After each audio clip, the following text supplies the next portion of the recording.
Valentine's Day is supposed to be a day of love, but for one Connecticut graduate student, it was the worst day of her life. Before that fateful day, Tiana's life was full of promise. She had a good job, studying what she loved, and she just celebrated her 25th birthday. If only she knew it was going to be her last. Hi everyone, welcome back to my channel.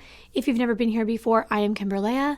Nice to finally meet you. Today is another Holiday Homicide, and we are going right back to Valentine's Day, this time in 2009. Like always, before we get into today's case, I would like to thank our sponsor for today. Today's video is sponsored by Fetch, and if you've been here for a little while, you'd know that I love Fetch, and a lot of you have commented that you use it and love it too. Wait till you see how many points I've earned. Over 26,000 points. Fetch is super easy to use. It's a free app where you earn rewards on literally anything you buy from anywhere. Fetch works with any retail receipt, even e-receipts. All you have to do is scan it and you'll earn points for every purchase, whether you're buying things for fun or your necessities. Even if you have receipts that are up to 2 weeks old, you can scan them and start earning points. Fetch even links to your Amazon account, which I really like, so you get points for all those purchases too. After you scan, you can redeem those points starting at 5,000 for hundreds of rewards, including gift cards from Amazon, Visa, Starbucks, my favorite, GameStop, Walmart, the list goes on. And Fetch is 100% free and easy to use. Here's how it works. They just updated the app, so this may look a little new to you. It's even faster than before. You can scan in seconds. John and I went to a local restaurant for Valentine's Day brunch. We always fight over the receipt so that we can get our Fetch points, but you simply open the app, click the orange camera button, snap a picture of your receipt, make sure the store name, date, and time are visible, see the 3 green checks below, and swipe up to submit for more points. You can even tap to play for extra rewards. Plus, you can look in the special offer section. If you buy any of those items, you'll earn even more points. Check out the link in the description or scan this QR code on the screen if you're on TV, computer, or casting device, and use the code KIMBER to get 5,000 points when you scan your very first receipt. This is a limited time offer for my viewers, so get it while you still can. And thank you so very much to Fetch for sponsoring this video. Now let's get into the story for today. Valentine's Day is supposed to be a day of love, but for a Connecticut grad student in 2009, it was the worst day of her life. Tiana Notice was born on February 4th, 1984, in Worcester, Massachusetts. Her dad is Alvin Notice and her mom is Kathy Lewis, and the family finally moved to Connecticut where Alvin and Kathy eventually separated, and Alvin got remarried to a woman named Veronica, who became Tiana's stepmother. Tiana also had 3 half-brothers, Tyrone, Tyrell, and Christian, and a stepsister named Natasha. I also believe her dad got remarried again later on in life to a woman named Connie. But no matter who was in Tiana's life, family meant the most to her. I'd like to tell you a little bit more about Tiana. Her favorite movie growing up was Willy Wonka and the Chocolate Factory. She also enjoyed eating at Panera Bread, which is one of my favorite restaurants as well, and the Cheesecake Factory, but her absolute go-to favorite hands down food was chicken and McDonald's small fries. She was affectionately called Tooties by her mama, and her dream vacation would be a trip to Disney World. Faith and religion were very significant aspects of Tiana Notice's identity throughout her entire life. The Bible was her favorite book, and she enjoyed sharing biblical quotes and writing poetry. And as a child, Tiana was creative and artistic. She enjoyed singing and performing, and she spent a lot of time singing in her church choir. With ambition and maturity beyond her years, Tiana actually completed her senior year simultaneously with her first year of college. And after officially graduating from high school, she enrolled at the University of Hartford studying political science. It was perfect because the college was just down the street from the University of Connecticut, where her stepsister Natasha was studying. It's always nice to have family nearby when you're moving somewhere new. And while attending the University of Hartford, Tiana was an honor student, and she became an activist. She was passionate about several issues plaguing the nation, and on campus, she founded a chapter of the Roosevelt Institute, which is an on-campus club. It's a think tank, it's a campus network, and it strives to help the country move forward toward a more democratic and prosperous future and its members conduct policy research on the world's most pressing political issues and present their research to policymakers. They're all about change. Tiana actually served as a campus leader, and she mentored the chapter's students. Her activism on campus did not end there. In addition, she volunteered at the Campus Women's Center during her time at the university. After graduation, Tiana, who at this point was known as T by her friends, she enrolled in the Department of Communication at the University of Hartford.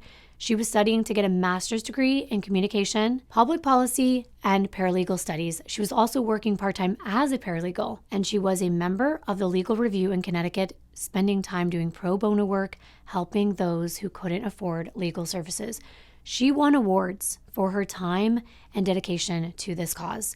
And her plans after graduation included a legal or political career, which made sense, along with a law degree. Tiana's mom, Kathy, knew that she loved to argue, so becoming a lawyer was an obvious choice for her. Whenever she was a little girl, Tiana's mother told her, "You should go to law school," because no matter what, Tiana always had the last word. Her father, Alvin, wanted her to be anything she chose. And while a student at the University of Hartford, not only was Tiana brilliant, she was beautiful. It didn't matter how dark a room was. When Tiana walked in, it became brighter with her presence.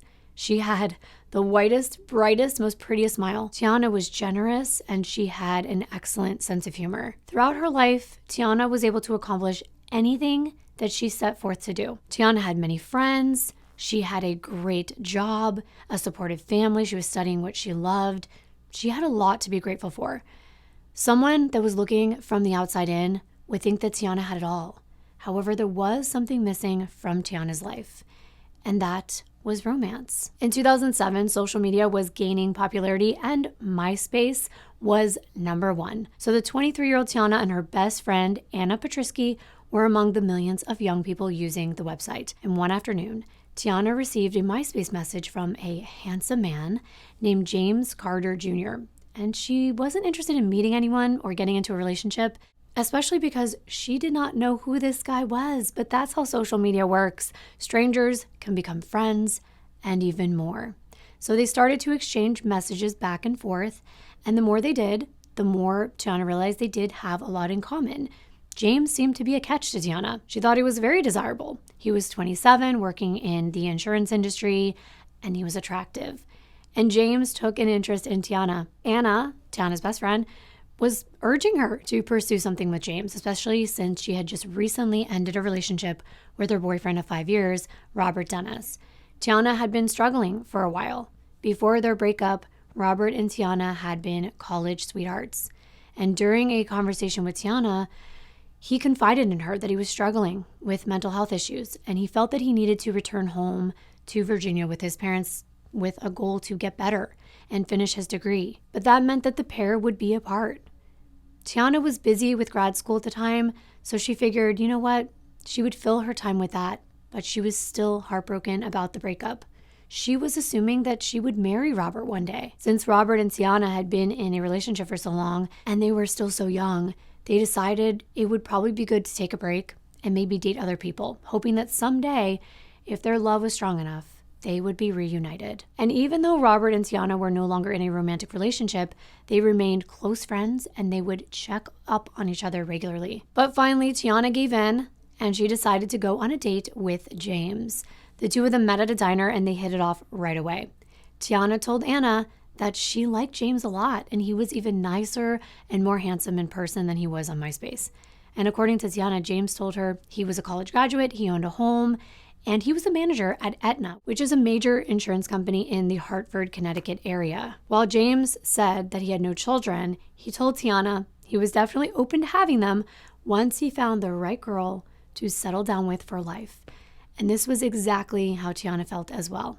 And over time, they became closer and closer, and they finally became a couple, and they started seeing each other exclusively. James was devoted to his faith. And that's another thing that attracted Tiana, which was her top priority. James' willingness to worship with her, go to church with her, made her really fall in love with him. And her friend Anna approved of this handsome man in her life. And she thought that he treated her really well. He was always providing any way that he could. And James's brother, Brandon, described him as funny, charismatic, good-natured, and more concerned about others than himself. Brandon said his brother did not need to go online to find a girlfriend because he basically had girls flocking to him. Women allegedly always wanted to date James. And Brandon was impressed by his brother's new girlfriend, Tiana.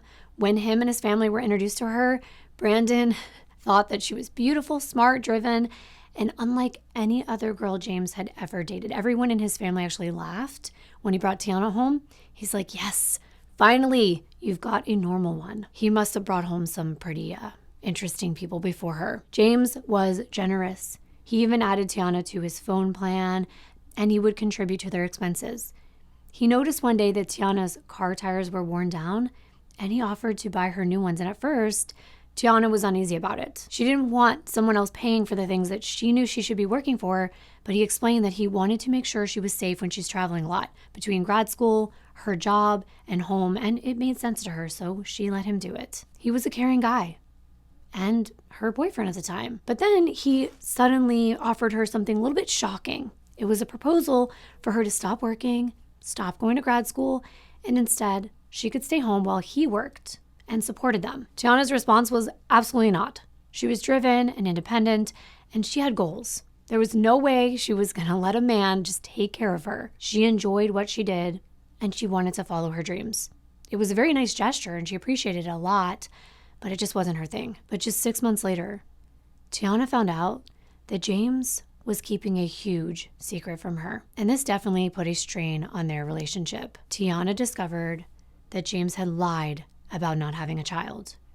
Remember when the couple first started chatting on MySpace, James told Tiana he did not have children, but maybe he'd want them one day. And Tiana believed him, but get this. In the summer of 2008, Tiana is invited to a birthday party with James. They're walking into this backyard where this barbecue's going on. And this little boy who looked just like James runs up and hugs him. It was confusing. She didn't want to jump to conclusions right away, but then the little boy called James dad. That would definitely be a giveaway, and it was quite shocking for her. James, of course, tried to explain that yes, he had a son, but he didn't have a relationship with him during the school year because he lived with his mom. The only time he saw his son was during the summer, but you still have a son. You still have a responsibility. Another human being that is biologically his, so this was definitely a red flag. He had lied. James was dishonest with her, and it wasn't about something small. However, the couple got through it. But there was something else that bothered Tiana about James as time went on. Tiana had always been popular. She had a lot of friends, some of which were men. However, that was not something James was okay with. He was jealous. Anytime he saw her with another guy, it could be a guy she was in class with, maybe they had a project together, it didn't matter. He wanted her all to himself. There was seemingly a reason that he was this way, though. It was about 4 months into the relationship, and James shared something with Tiana. It was about his past. It may be the reason why he acted a certain way when it came to a relationship, and his family was finally glad he found someone like Tiana. He admitted that he went through a horrendous ordeal with his ex-girlfriend. James said that after they broke up, she became vindictive, and she went so far as to try to get him in trouble with the law by saying that he hit her. But he didn't. He tells Tiana, I didn't do it. She's just doing this to make me look bad. She just wants me to be miserable. However, he tells Tiana he was arrested as a result. And now it's coming back to haunt him. He had to face her in court. This was a lot to take in. It happens. Relationships can be tough. People can turn on you. And James had to deal with the consequences of all this. Eventually, he goes to court and he ends up losing the case. Essentially, the court doesn't believe him. And James is sad because now this meant he had to be away from Tiana. He had to surrender himself to jail for 5 months. The revelation that James was headed to jail shocked Tiana. This wasn't the type of guy or the relationship she was looking for. She wasn't even looking for one at the time. Tiana felt like she never really knew James as a person, but she wanted to find out the truth. What happened between James and his ex-girlfriend? Something just didn't seem to be adding up. And it was in Tiana's nature that whenever she met someone, she always looked for the good in them. She didn't try to be judgmental, and she believed in the power of forgiveness. But Tiana wasn't stupid, and she definitely needed a break. She needed to reassess things. The lie about his son and now being incarcerated. Tiana just thought it was best that they eased up on the relationship during the time he was gone. She figured they could keep in touch, but they needed a break, which was easy because James wouldn't be around. He was behind bars. However, James didn't have anyone. He was locked up. All he had was Tiana, so he would call her anytime he had that free time to make phone calls. But sometimes Tiana wouldn't answer. She was trying to move on, but James wasn't. During his incarceration, he and Tiana maintained contact and exchanged letters. But since Tiana was remaining very cautious, she avoided being romantic in the letters to James. She was making it very obvious she didn't want to be together, but she wanted to support him during his stay. But otherwise, she had walked away from this relationship emotionally. As James served his sentence, Tiana started chatting with her ex-boyfriend Robert again, and it didn't take long for them to reunite. Robert was truly Tiana's true love. And maybe this was exactly what they needed, this break. And now her break from James to see what she was truly missing and realize the hope of her and Robert being together would actually come true. Months later, when James was released from jail, he was under the impression that he and Tiana would just pick up right where they left off. So on the day of his release, James calls Tiana to ask, "Where are you? Why aren't you waiting for me?" She explained that they're not together anymore. It had been months, but he was not taking the hint that the relationship was over. He kept pestering Tiana to meet with him. He would call her and text her constantly. Eventually, as Tiana continued to refuse to respond to him, he began going to look for her, following her wherever she went. She hadn't told James that she was back with her ex. And when she finally admitted she didn't want to be with him anymore, James did not take it well. We already heard he would get jealous of mere guy friend, people in her classes, things like that. But now, her back with Robert, that definitely set him off. This was an opportunity for Tiana to really make sure that James knew it was over. She was the type of person that once she made up her mind, that was it. There was no turning back. But James wasn't giving up. She was the girl he wanted. She had all the qualities James wanted in a woman. He also felt that she owed him. After all he did, helped her with gas money, her phone bill, tires on her car, he wasn't just going to let her walk away like that. Whether Tiana was at the grocery store, working out, or doing something else, James was always lurking in the shadows. And occasionally, he would surprise Tiana by accidentally running into her while she was running her errands. He just happened to be there. And since Tiana was nice, she'd say hi. But she tried to keep it short. She wanted to send the message that she was no longer interested. By the fall of 2008, Tiana and James's relationship was over, but his calls weren't. And there were still some of her belongings at his house, so she enlisted the help of her best friend Anna and Anna's husband to move these things out of James's home. And for the sake of keeping the peace, she needed her friends to be there. She wasn't sure how James was going to handle the finality of it all. There were times that this man would call her for 12 hours straight, from 8 p.m. to 8 a.m. nonstop. And after Tiana's visit, she was shocked when James shows up at her apartment with the Plainville Police Department. Apparently, James requested a police escort to go to her house and retrieve items that he owned. He told the police that he needed them because she was emotional and things could get a little volatile. He didn't want a repeat of what happened with his ex-girlfriend with the altercation that sent him to jail, so he was being proactive. James' arrival at Tiana's door, though, with this officer escorting him, wasn't well received, especially because when they walked up to Tiana and opened the door, he told Tiana in front of the officer, "Let's not make a scene." He said, "I'm only here to get my stuff." And Tiana was confused and she was angry. She didn't understand why James needed a police officer to accompany him to her apartment. It was like he was making the scene for her. But this wasn't James' first rodeo. He knew he had to portray himself as the victim to get the police's attention and make sure they were there as a witness in case anything happened. Well, this did not sit well with Tiana, not at all. She did not trust this man. Something wasn't right. Several days later, Tiana appeared in New Britain's family court to request a restraining order against James Carter Jr. After this, an officer had to actually issue James a witness order banning him, his parents, or anyone acting on his behalf from getting in contact with Tiana. She wanted to make it crystal clear to him that she didn't want anything to do with him anymore. And in the event that James was to violate this order, he would be arrested and brought to jail by the police. It's a felony in Connecticut to violate a restraining order. So James would probably serve a lengthy sentence, especially because of his recent incarceration being so fresh. After Tiana obtained her restraining order, James goes to the Plainville Police Department, January 2009, to get his own restraining order against Tiana. The officer that was taking James' statement didn't notice any signs of injuries on him because the reason he said he wanted the order was because Tiana hit him. Well, the police questioned Tiana, and of course, she denied the alleged incident ever occurred, and the police found no probable cause to arrest her. Is this what James went through with his ex? If so, it's obvious to see why a court found him guilty and sent him to jail. He seems unhinged. Tiana just wanted to move on. But soon after this happened, she started to receive emails from an unknown email address with the name Jessica Banderas connected to it. This stranger said that she was James's new girlfriend.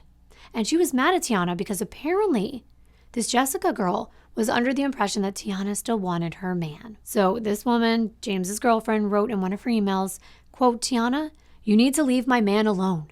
Stop accusing him of stalking you," end quote. Tiana replied to this email. She said she didn't care what this person had to say, and it just kept coming.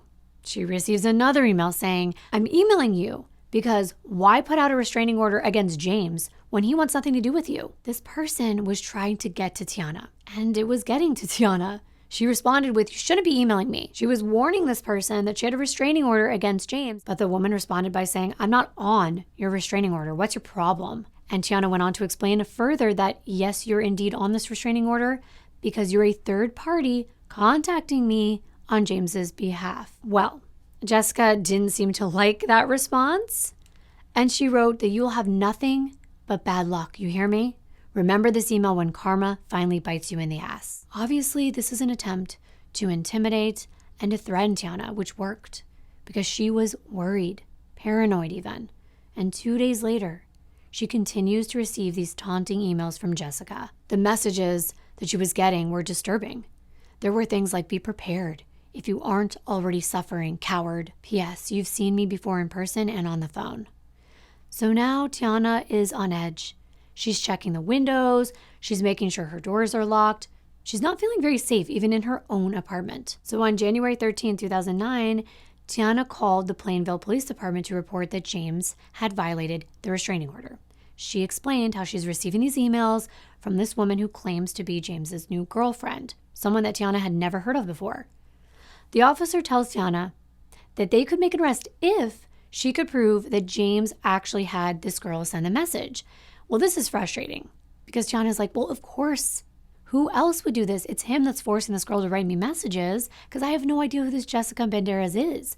Therefore, the only reason she would be writing me is because of our connection to James. Although the officer understood and he agreed with Tiana, he explained he couldn't comment on the emails since he didn't see them himself. But it was like the police were making light of the situation. And I've read, I don't agree, but I've read that a lot of times police don't take these things seriously because they see it so often. There's two people, they break up, they make up, or there's just a mess going on between one another. And then over time, it turns out to be nothing. It just subsides and the parties move on. But Tiana was adamant that this was serious. This man had been arrested before over an alleged altercation with a girlfriend. She wants a supervisor. And that's when the officer told her, fine, I'll look into it for you. Tiana goes home and even cries to her sister, saying that the police just wouldn't help her. But there was someone who would. Robert. He had enough of this. He told Tiana that he wanted to be by her side and even confront James if it didn't stop. But they were still long distance. Robert was going back and forth between Connecticut and his home in Virginia. He was finishing up his studies. But he told Tiana, you know what? I'm going to come there in about a week and I am going to protect you. He also told her at the time to clear her schedule for Valentine's Day because he had something very special planned for the two of them. Tiana didn't know this, but Robert was going to propose and it was the perfect time. It was right after her birthday, which is on February 4th, and on a day dedicated to love, Valentine's Day. Meanwhile, the police do end up meeting with 28-year-old James, who told them anything they needed to know about this Jessica person. He gives them a description of her, including her height, her weight, her physical appearance, her address, and how they met. And it turns out he says he met her while he was seeing Tiana, which I'm not surprised about. But they recently got together after James got out of jail. And while Jessica was over at his place one day, she asked him to give her Tiana's email address. The investigators are even given a phone number for Jessica. And when they asked James, why is she pestering Tiana? Why are you pestering Tiana? He said he wasn't. He didn't want anything to do with her anymore. He moved on. And it was just Jessica that was hung up on it. Well, then James returned to the police department the next day to inquire about whether his restraining order included protection for Jessica as well as himself. They explained that he needed to add Jessica to the order and there needed to be a hearing in court. James went ahead and went forward with it. Tiana gets an unexpected knock on her door. And once again, it's the police. They ask her to step outside to have a word with them. They serve her with notice to appear in court. And this is in reference to that restraining order that was just issued by James. And she can't believe this. She finally decides it is time for her to really dig into James's background. That's when she finds out he doesn't even work for Aetna. He's a limo driver. He didn't have a master's degree like he said. He didn't even own the home he was living in. It was owned by his parents. Oh, and he had 2 children. Not just the one that she met at the barbecue. Not only that, he had a documented history of physical altercations with women. And his last relationship ended as a result of an altercation that almost ended in his ex's death. That's why he was in jail. So it was just a lie after lie. She relays all of this to her family, and they're truly in fear for her at this point. When Tiana and James were ordered to appear in court for that hearing, Tiana's mom, Kathy, asked her, "Do you need me to be there for support?" And she politely declined. She told her mom, "I got myself into this mess, and I'm going to find a way to get out of it by myself." During the hearing, Tiana addressed the court. She talks about James harassing her. She shows the judge the emails that she received from this Jessica person. And then it's James's turn. He accused Tiana of doing terrible things to him, but there was no evidence to support any of his allegations. However, remember how Tiana declined her mom coming to court to support her?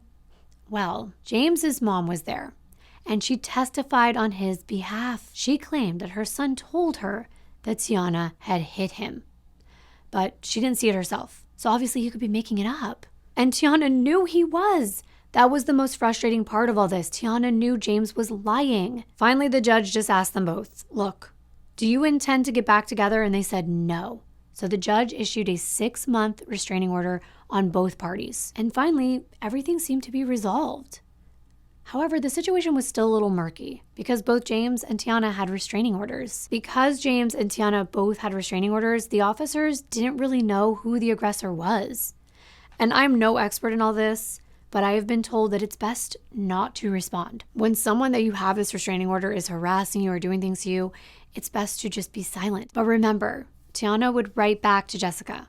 And I'm not saying that I have all the emails to look at because the responses can be seen as instigating the situation, even if that's not your intention. But finally, it felt like Tiana could really move on. However, that feeling would be short-lived. On January 31st, 2009, just a few days before Tiana's birthday, she was having a party with her best friend, Anna, when there was a knock on her front door. At first, when Anna opened the door, Tiana thought that she had surprised her with a male stripper dressed like a police officer. However, it wasn't a stripper at the door. It was a real officer from the Bloomfield Police Department. And he told her that he was there to discuss a letter that she had sent to her ex-boyfriend, James Carter. And Tiana is just so confused. She has to drive to the Bloomfield Police Department where the investigators are asking her for handwriting samples and fingerprints. They even did a criminal background check on her.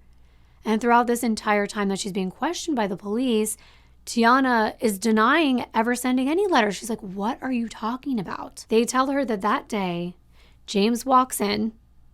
It's a half an hour drive from his house. He goes all the way there to make a report against Tiana for violating his restraining order. But she didn't do anything. But according to James, Tiana wrote him a letter. He hands it to the police. It's a letter written on a white sheet of paper. And in the middle was a tiny, low-quality photo of Tiana. And it said, "James, please contact me. It's Tiana Notice. I need to talk to you ASAP. I still love you, handsome. I hope you did what I said to do. At least consider it an option." Now, he wanted to file a criminal complaint against Tiana with this letter. But there was something that raised the officers' suspicions. First of all, they found it really strange that if Tiana wrote this, she would date the letter and also provide a picture of herself. I mean, if this was your ex, wouldn't you know what she looked like? And she uses her full name. It's like he's trying to make a record, Oh, this is Tiana Notice. Here's the date. Here's a picture of me just so that you know who I am. Investigators examine the letter for fingerprints and they call the number that's on this letter. And of course, it does go to Tiana's phone. But at the time, she didn't pick up. It was later in the day that they come to her door after they had been looking for her. As the investigators are processing this forensic evidence from the letter, Tiana explained to them that she was not involved with James, nor did she want to be. She and her boyfriend, Robert, were planning to get married. She just wants this guy to stop bothering her. She didn't write that letter. Only a week later, on February 7, 2009, Tiana's situation seemed to get worse. She walked outside her house and she saw that her car tires had been completely slashed. And in her gut, she knew who was responsible for this. She calls the cops right away and she explains, "My ex-boyfriend did this. I want him arrested." And even though this restraining order says that if James Carter violates it, he will go to jail, that's not what happened when Tiana reported him.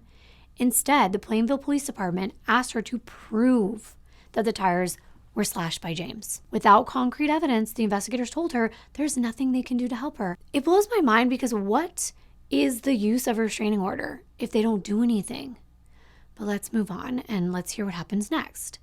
Well, now she is really concerned for her safety. She contacts her father, Alvin. He didn't even know the extent of what she was going through until that call. She didn't want to tell anyone. She didn't want to talk to her father about it because she feared that James would look him up, track him down, and maybe harm him. Tiana's dad, Alvin, was the deputy superintendent at the Massachusetts Department of Corrections. And when he gets this call from his daughter, he knew that it was something bad. He was worried. And as fathers do, he wanted to protect her ASAP. So he installs a security camera inside her apartment and he puts another one on the outside towards this back parking lot. And this is where all the parking spaces are because I believe there are 16 units in her building. Then there are some stairs that lead up to Tiana's apartment door and a sort of balcony that's out of our view right now in the back. So he positioned the camera to be able to see right out to where you would park and then come up those stairs to go to her apartment. He was hoping that whoever slashed her tires would come back and then they would catch him on this camera. Then they could show the police the video and they would arrest James once and for all. So it was the day before Valentine's Day 2009. Tiana was at work in the admissions office when a call was transferred to her line. It was James. He somehow found out where she was working and he called her. So Tiana hangs up. He immediately calls back and he wouldn't stop. Seeing this as a violation of the restraining order, she tells her coworker to stop transferring his calls. Tiana's coworker heard James's voice on the phone and she now had a witness to this harassment. So Tiana calls the Plainville Police Department again. She tells them what happened and they say, "Well, can your coworker identify James? Does she know who he is?" And she said, "Yes, she does." So the officer tells Tiana, "This seems pretty straightforward. You have a witness. File an official statement after you get off work." So she does. She drives down to the Plainville Police Department where she's informed, "Oh no, we can't accept your report." Why? Well, according to them, there was an error in her report and there wasn't sufficient evidence to arrest James. According to the officers, Tiana needed to report the incident to Waterbury because that's where the incident occurred. That was not their jurisdiction. So Tiana drives all the way to Waterbury with this signed statement from her coworker and a copy of the restraining order to show their investigators. And when she gets there, she's speaking to an investigator. And after everything she's done, she's explaining everything, what's going on, the whole backstory. You can just imagine having to reiterate every single thing that she's been through. She is shocked because as they're reviewing the restraining order, they accuse her of fabricating it. They look at her and say, "You know what? This doesn't look real." And Tiana's sitting there explaining, "This is a copy. This is what the Plainville officers told me to bring. They said I could bring a copy." And they're like, "No, we need the original." So she's frustrated. She reiterates to them, the investigator at Plainville has the original. They made a copy so that I could bring it here. But they wouldn't accept this faxed over copy from the Plainville Police Department. But she did everything they asked for, yet she was being denied the help that she needed. And when I was reading all this, I couldn't help but feel Tiana's pain, to feel her frustration, and probably her fear as well. Her time was consumed with making sure this man was out of her life, and it's like she's helpless. These are the people that are supposed to be there to serve and to protect, and it didn't seem like they were doing that. And again, Tiana's trying. She drives back to Plainville. And on the way, she calls her mom. Kathy was a former probation officer and a social worker, and she's furious. She's mad that no one is enforcing her daughter's restraining order against James. So her mom finally speaks to one of the sergeants, and he has the audacity to inform her, you know what? It's President's Day weekend. All the detectives have gone home. So there's just no one available to work on your daughter's case. That's nice. I understand that police, they need to take a vacation too, but criminals don't. They work overtime. During her conversation with the sergeant, Kathy explained that she didn't want her daughter to become another statistic. And after she said that, the sergeant had the nerve to tell her, nothing's gonna happen to her. Just tell her to come in after the weekend. How does he know that? Does he have a crystal ball? Well, all I'm gonna say is, I wish he had. On Friday, February 13th, 2009, at approximately 7:20 p.m., Tiana comes home to find a note inside her apartment. It looked as though someone had pushed it underneath her door. It said, Tiana, please forgive me. I never cheated on you. And if you don't believe me, read Psalm 32. If I'm lying, may God take my life. I never cheated on you. Please forgive me for everything else. Despite the note not being signed, Tiana knew who sent it. The same person who slashed her tires, James. And right away, she's thinking about the security cameras. It was that moment that Tiana realized she's got him. Her father had just installed the surveillance system. The way the camera was set up, it would have captured James leaving the note. So finally, they've got him. I can't believe this, but when she checked the security footage, she realizes the tape had run out. Stop it. This poor woman. The camera system used the VHS tapes, and it stopped recording before James left the note. It seemed like no matter what she did to try to keep herself safe, nothing worked in her favor. Nothing. On the following day, Saturday, February 14th, 2009, this is Valentine's Day. Also, during President's Weekend, Tiana didn't have the most pleasant start to her day. Robert was set to propose to her, but he had gotten very sick with the flu, and even though he tried to pull it together, because he really wanted to come there, he couldn't make it to Connecticut for their official engagement, so he had to postpone it. Tiana didn't know he was going to propose, but she was disappointed he wouldn't make it to Connecticut. However, she understood, and she told Robert they could wait until the following weekend to do whatever it was that he had planned for them, even if it wasn't on Valentine's Day. Robert knew that they were going to spend the rest of their lives together, so what was one more week? If only they knew what was going to happen. Now, going back a few days leading up to Valentine's Day, Tiana kept telling Robert about James's harassment, specifically the letter. She told Robert that she was afraid, but she was determined to stop this behavior. Now, not only was Robert delaying the engagement, but that meant he wasn't coming, so he was delaying protecting Tiana like he had promised. Later that day, Tiana checked her email, and she saw another 2 messages from James from the day before on the 13th, clearly in violation of the restraining order. And these messages came straight from James's email account in his name. James wrote in the emails, God told me to write you, so please don't tell the police about this, please. Get rid of the restraining order so I can get a job, hire me a lawyer, and see what's going on with my son. I'm extremely nervous. You know I'm taking a big risk by talking to you. These messages were somewhat apologetic, saying that he knew he messed up, things like that. James seems desperate. The other message said, I'm going through a life or death situation right now, and you're the only one I can talk to. Have you ever been close to death or thought you were going to die? I'm going effing crazy. My dad said he had a dream that our neighbors gave us 2 tombstones at our house. Please call me. Wow. This guy is clearly unwell. And as nice as Tiana was, she knew, President's Weekend or not, she couldn't give in. She knew what she had to do. She returned to the Plainville Police Department around 4 p.m. that evening to show them James's emails. And here's the actual CCTV video of Tiana showing the police these papers. This time she had actual proof. An officer, Mark Connoy, said that he could actually see the emails and they were connected to James's email address. So things were finally coming together. He thought Tiana was telling the truth. He looked into the name Jessica Medeiros, and there was no information about her. They couldn't find anyone under that name. They ran the picture that James had provided to them through their system, and they found out it was a picture from Google. He just got it off the internet. The truth was, Jessica didn't exist. James was the one writing these emails pretending it was someone else. It was all another lie. Finally, Officer Connoy agreed that James was in violation of the order and he would arrest him. Tiana was on the phone with Robert this whole time that she was at the police station, and she informed him excitedly that the police were finally going to arrest James. When Tiana left the police station and returned to her car, she told Robert what a relief it was to finally be done with all this. Sadly, Tiana was unaware that the officer did not rush out to arrest James like he was supposed to. Instead, he called him. The officer called the man who had been harassing this poor woman, alerting him that they were aware of this email, tipping him off to their plans to move forward with his arrest. And as the officer spoke to James, he told him he wanted to talk to him about the emails that had been sent. And James, of course, denied sending anything, tells the officer once again, "That's Jessica, not me." But the officer knew that's a lie. There's no Jessica.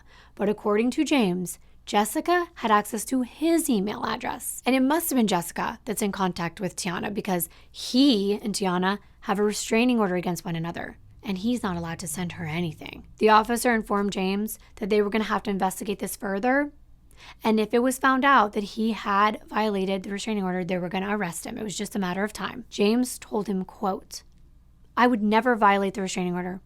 I know that there's a full restraining order, and I've moved on," end quote. Just 2 hours later, around 9:30 p.m., Tiana returned to her apartment. On her way home, she was on the phone with Robert talking about life, how she couldn't wait to be his wife. Tiana had plans to sleep at her mom's that night because she was still in fear, but she needed to grab her laundry from her apartment. And like most college students, Tiana still washed her clothes at her mom's house whenever she could. Here's the actual footage from the camera that her dad installed. Here she is with her car pulling in. The security camera outside her apartment captured Tiana's return. She's walking up to the stairs that lead to her door. She didn't know that she wasn't alone. Someone was waiting for her. Just 11 minutes later, the Plainville 911 dispatcher receives a call, and on the other end of the line, they could hear someone saying, "I'm bleeding to death." The woman on the phone gave her address. It was Tiana, and her voice faded as she kept repeating, "My ex-boyfriend stabbed me to death. I'm going to play the call for you, but I will warn you, it is intense, and it is heartbreaking."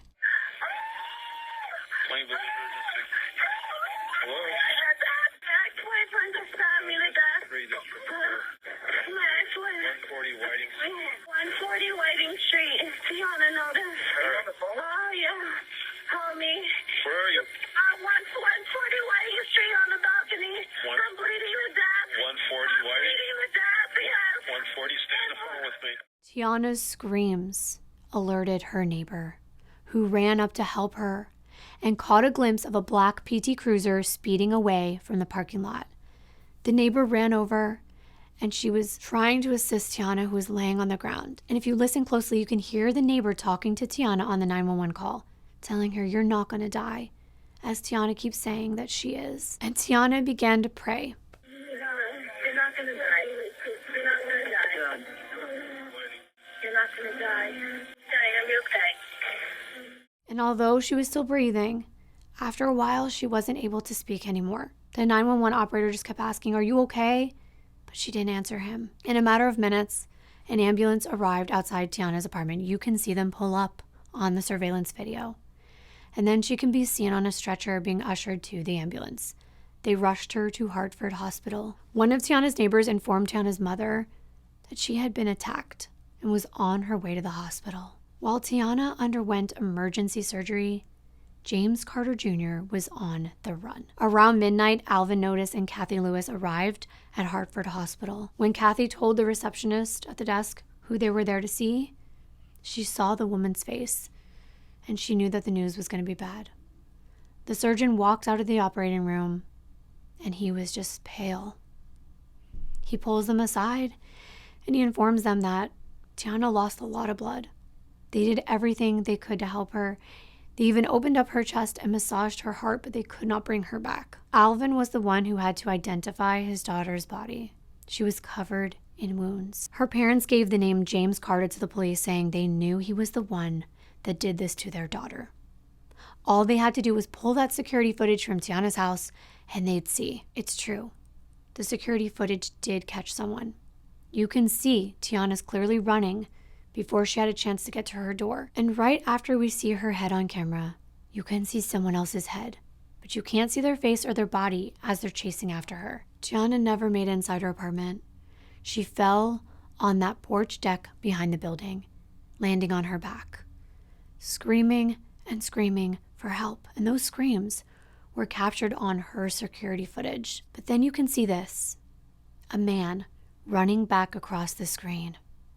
The camera did record the side of this man's head, but it wasn't clear. However, it was enough to match to one person that everyone suspected did this, James Carter. About an hour later, James was stopped by police and arrested on suspicion of murder. Tiana had been stabbed 18 times, and 2 of those wounds went straight to her heart.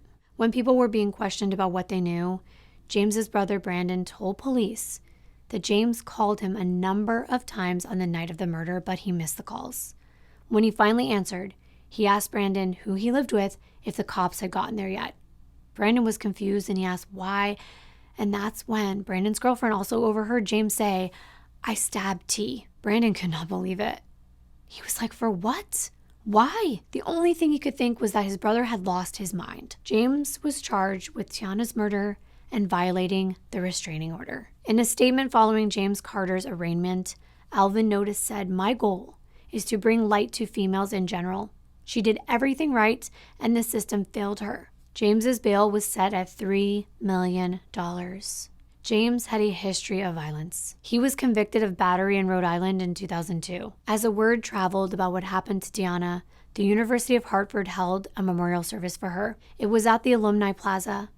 And Tiana's undergraduate advisor spoke at the service and said that she had an incredible spirit and a lot of tenacity. She really wanted to make a difference in the world. This video isn't over. I want to tell you more, but I found a poem that Tiana wrote back on August 24, 2008. It's called Chapter Closed, and I think it's about ending things with James and how she felt. Because here's what she said. "Can't say I didn't see it coming. I prolonged the process long enough. Sometimes you want to give a man the benefit of the doubt to prove that he is who he says he is. I was disappointed, for all the words were lies, and his actions spoke louder. Let his emptiness comfort him at night, like them cement walls he became accustomed to. Let the words of foolish single men around him fill him with the knowledge to move forward. May he spend the rest of his nights knowing he drove a true love away, and I may live with the contentment of knowing that I had the final say. For there are not tears to shed, but tears of joy, an escape from the drama that surrounds his past, present, and future, from the release of his temper, torture, threats, ego, jealousy, and insecurity. I smile for my curtain call, to have won and gained and lost nothing at all but a shallow companionship. For his house is empty and my life is full. For trouble surrounds him and karma will pay its respects. I pray he humble himself before the Lord and save the error of his ways. For sometimes I may let my tongue get the best of me, but my love never gets carried away. For I regained my strength when I walked out the door, regained independence by saying no more. An empty house in solitude is how he will spend his days. And I rest assured in knowing I'm beautiful, smart, and on my way." That's sad. She almost predicted her own death with that line about the curtain call. And I'm so sorry this happened to her. Later, her boyfriend Robert told authorities that Tiana and James were not really in a relationship. They only dated for a few months. However, James didn't see it that way, and he continued to contact Tiana.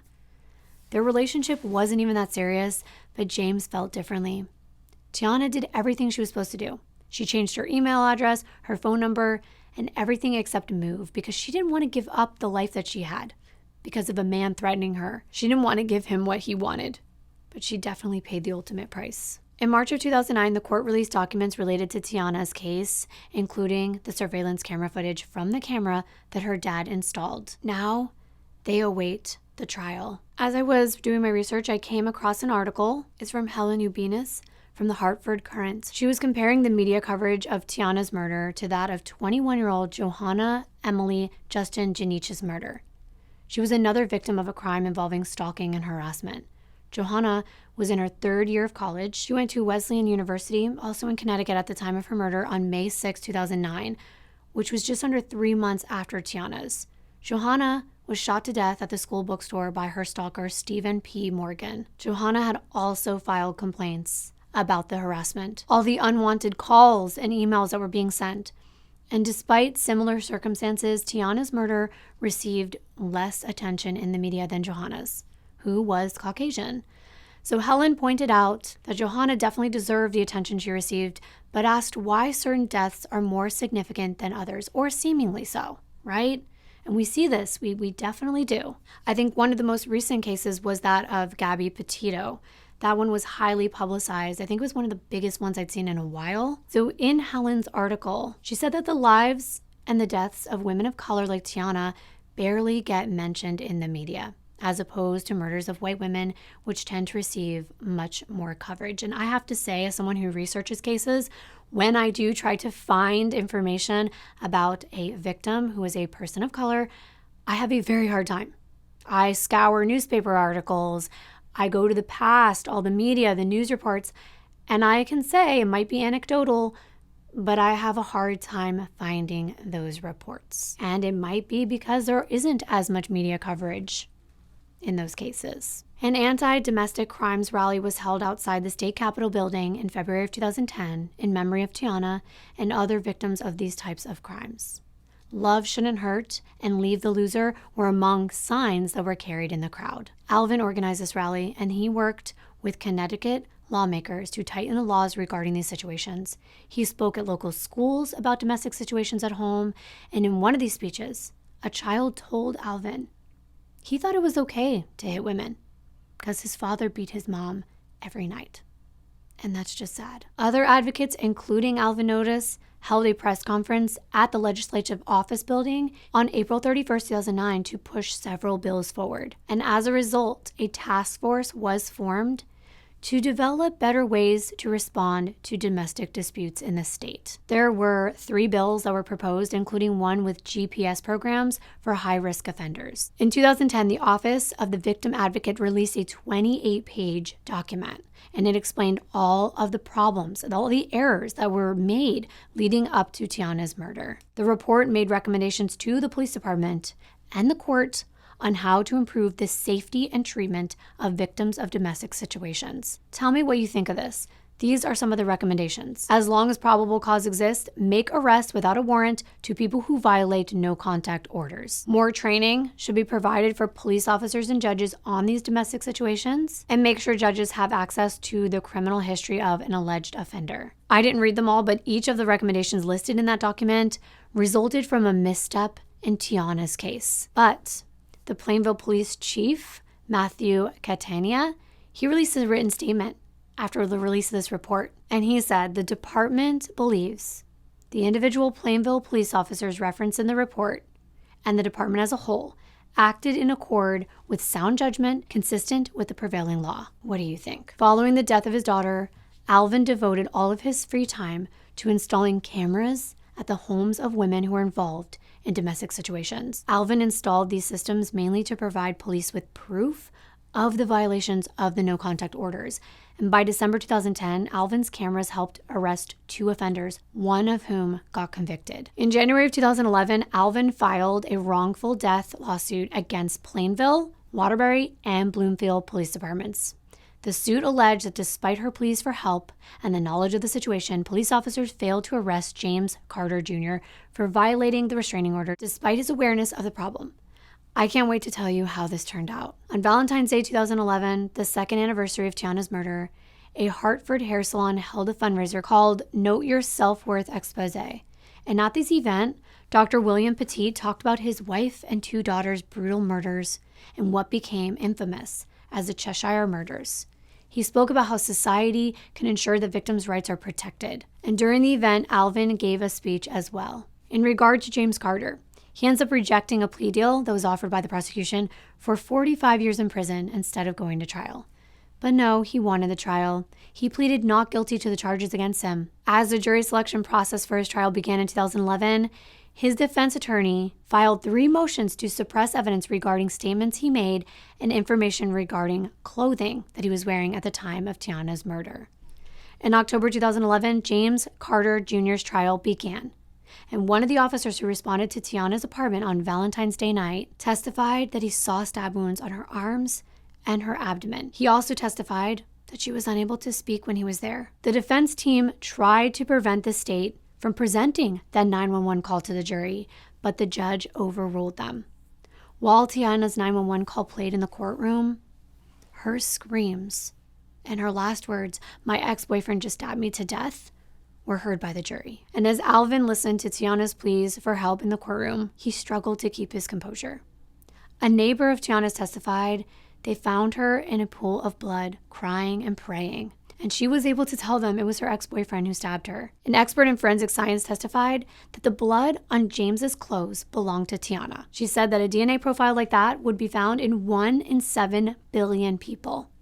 On October 20th, 2011, 2 representatives from two different locksmith companies testified that they received calls from James shortly before Tiana was stabbed. On the stand, a representative from a company called USA Locksmith said that this caller referred to himself as John, and he told the locksmith that he had been locked out of his apartment. The locksmith identified Tiana Notice's apartment as the address where this caller requested help, and that is just frightening. Another company called All American Locksmith, the co-owner, testified that she received a call that same night around 9:20 p.m. from James Carter, but she didn't answer because she was on the other line. Wow, he was really trying, wasn't he? He wanted to get into her apartment. Brandon Carter, James's brother, and his girlfriend testified against him at trial.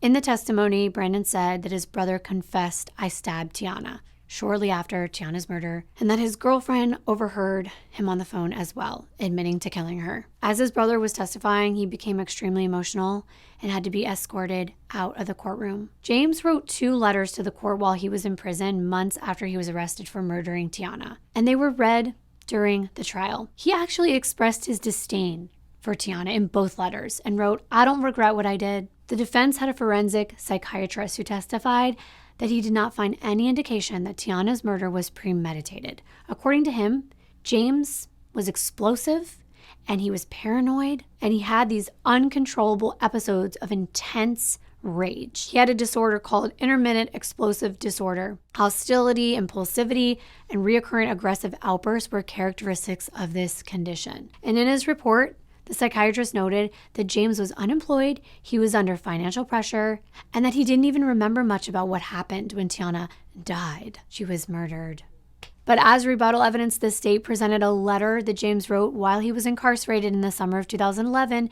And in that letter, which was received by the correctional officers, he wrote, "Even the doctors think I'm crazy. I'm just playing along." Oh my God. I can't even believe this, but am I surprised? No. While James's defense attorney presented his closing arguments, James cried out in anguish, and he was removed from the courtroom and chose to stay out for the remainder of the trial. The defense never argued that James killed Tiana. His defense was just saying that he suffered from an extreme emotional disturbance and that they should convict him of manslaughter rather than first-degree murder. However, during the state's closing arguments, the prosecutor claimed that James had the oldest motive in the book. Since he couldn't have Tiana, nobody else could. According to the state, James had planned Tiana's murder, and he was found guilty of first-degree murder and given the maximum sentence of 80 years in prison. Since James refused to appear in court during his sentencing hearing, the judge scolded him. He was a coward. Tiana's dad described the verdict as a weight being lifted off of his shoulders. And Kathy told the Hartford Courant, "I know my daughter is doing a happy dance in heaven, and I thank the good Lord that justice was done." Days after Tiana's murder, her family founded the Tiana Notice Foundation. Because Tiana was such a kind, selfless, and giving person, her loved ones believed that she would have wanted them to do this in her honor. As part of its efforts, it helps prevent these domestic situations, and the foundation provides the following: educational materials on the cycle of violence, the importance of being confident and empowered, raising awareness about violence against women, and legal and financial assistance. GPS laws are in place in Connecticut, and they work. It's possible to predict with accuracy when an abusive partner is about to commit a murder. The most effective way to stop these crimes from happening is to use GPS tracking, and many states have laws allowing judges and police to order and enforce GPS tracking of abusers. These laws have saved the lives of many women today. The Tiana Notice Foundation aims to educate policymakers, judges, and police departments on the benefits of GPS monitoring. There was an incident with Tracy Thurman 30 years ago. Connecticut's laws have changed since then profoundly. In 1984, Tracy Thurman sued the Connecticut Police Department for failing to protect her from her abusive husband, despite his prior harm towards her. And as a result of Tracy's lawsuit, domestic events received unprecedented national attention. This woman was stabbed 13 times, the chest, neck, shoulders, and face by her husband in 1983. Despite many restraining orders, the police did not immediately restrain Buck, and they arrived 20 minutes after her call, and he was able to kick his motionless wife in the face. Despite being paralyzed on her right side and recovering for 7 months in the hospital, Tracy not only sat as a witness against her husband during the trial, but she sued the police for breaching her 14th Amendment rights. She won $2.3 million in that settlement, and the Thurman Act was passed in Connecticut, which makes domestic altercations an immediate arrestable offense regardless of whether the victim pressed charges. Tiana had contacted the police over 33 times in the 6 weeks before her murder, reporting James for violating the restraining order. As long as she believed the police would protect her, she kept turning to them. Tiana took the necessary measures to protect herself, and she was failed by the system. Instead of arresting James, the police called him and told him that Tiana betrayed him and that he might go back to jail. Despite how badly the police department dropped the ball, they wouldn't settle with Alvin Notice's civil lawsuit. Instead, they went to trial, and they made the wrong decision because a jury awarded Tiana's family $10 million. They also settled with the city of Plainville for another $2.6 million, and rightfully so. This can't keep happening. The authorities have to take women seriously when they say they're in fear for their lives, regardless of how many other times they've heard it and it didn't end in murder. I'm sorry to Tiana, and I'm sorry to her family. I thank you all for being here today and giving time to hear her story and the attention that she deserves, because nobody deserves what happened to her. Thank you so much for watching. I'll see you in my next video. Bye.